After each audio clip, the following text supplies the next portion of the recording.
নমস্কার বন্ধুরা, লিপিকার রান্নাঘরে তোমাদের আবারও সবাইকে স্বাগত। তো তোমরা দেখেই বুঝতে পারছো আজকের কিন্তু আমি ভাপা পিঠার একটা রেসিপি আমি তোমাদের সাথে শেয়ার করব। এর আগে আমি পাটিসাপটার রেসিপিটা তোমাদের সাথে শেয়ার করেছিলাম আর বলেছিলাম যে এক এক করে আমি পিঠার রেসিপিগুলো তোমাদের সাথে শেয়ার করব। তো আজকের আমি এই যে ভাপা পিঠাটা বানিয়েছি, আমি একদম সঠিক পরিমাপ সহ আমি কিন্তু বলে দেব এই রেসিপিটা আমি কতটা সহজভাবে আর কতটা সুন্দরভাবে আমি বানিয়েছি। তো আমার এই স্টেপগুলো কিন্তু তোমরা যদি ফলো করো তাহলে তোমরা প্রত্যেকেই কিন্তু বাড়িতে ভাপা পিঠে বানাতে পারবে। আর পিঠেটা আমি হাতে নিয়ে দেখিয়ে দিলাম, দেখেই বুঝতে পারছো একদম পারফেক্ট হয়েছে। তো চলো আমি রেসিপিটা শুরু করছি। এখানে দেখো আমি প্রথমে একটা কড়াই নিয়ে নিয়েছি, এবার আমি গ্যাসটাকে একটু অন করে দিচ্ছি। আর এবার আমি এই কড়াইয়ের মধ্যে দিয়ে দিচ্ছি একটা কুড়ানো নারকেল। এখানে একটা মাঝারি সাইজের নারকেল আমি ব্যবহার করেছি। তো প্রথমে আমি 1 মিনিট মতো নারকেলটাকে একটুখানি শুকনো কড়াইতে একটু ভেজে নেব। তো দেখো 1 মিনিট মতো আমি ভেজে নিচ্ছি নারকেলটাকে।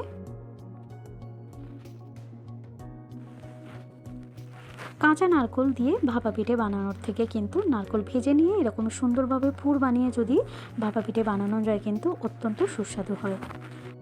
তো দেখো বাজারে যে গুড় কিনতে পাওয়া যায় শুকনো গুড়, আমি সেই গুড় কিনে এনেছিলাম আর এখানে আমি 50 গ্রাম পরিমাণ গুড় ব্যবহার করেছি। আর গুড়টাকে কিন্তু আমি একটুখানি ভেঙে নিয়েছিলাম।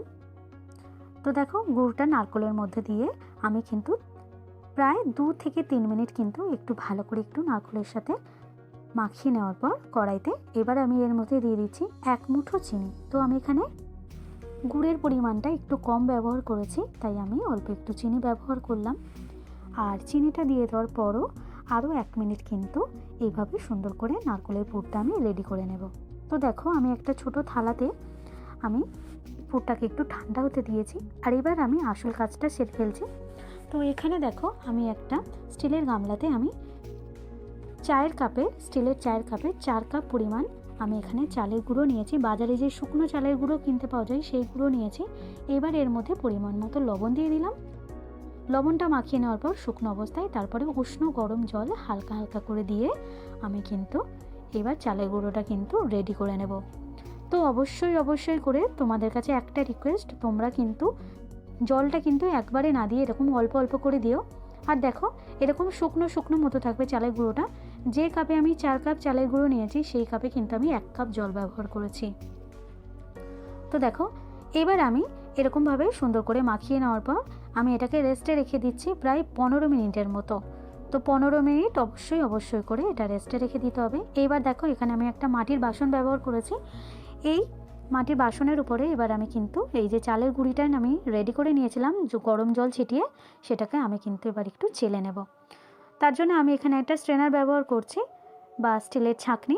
এই স্টিলের ছাঁকনির সাহায্যে আমি কিন্তু চালের গুঁড়োটাকে খুব ভালো করে কিন্তু এভাবে আমি ঝেড়ে নিলাম।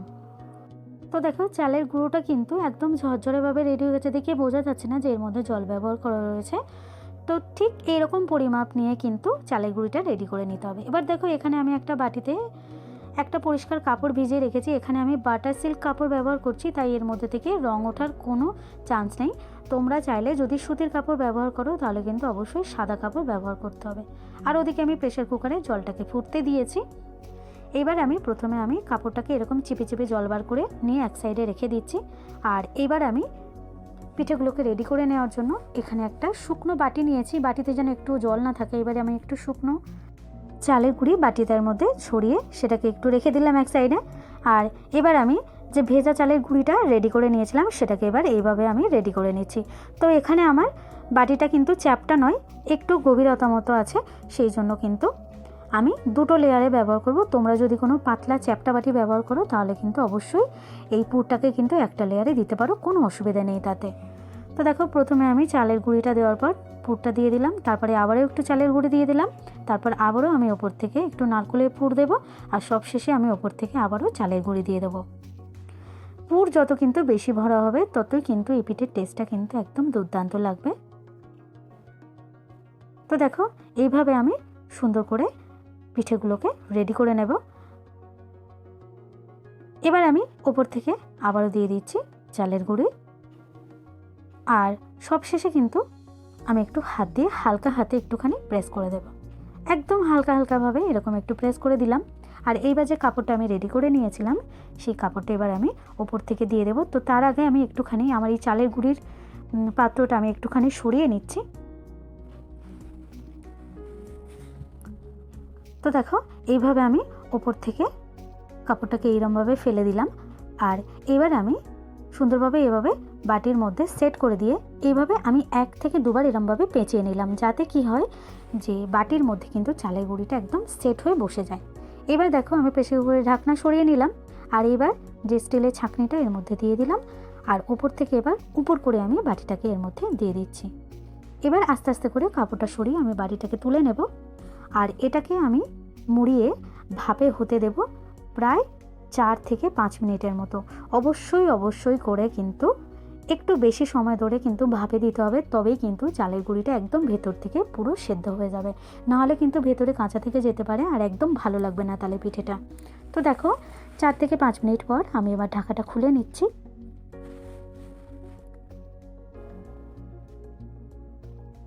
আর এবার আমি তোমাদের নামিয়ে দেখাচ্ছি। দেখো এরকম একটা প্লেট নিয়েছি আমি, আর দেখতেই পাচ্ছ দেখো একদম তোমরা নিজেরাই বুঝতে পারবে যখন পিঠেটা এরকম সময় নামাবে, একদম উপরটা দেখবে একদম ভাপে পুরো সিদ্ধ হয়ে গেছে একদম পিঠেটা।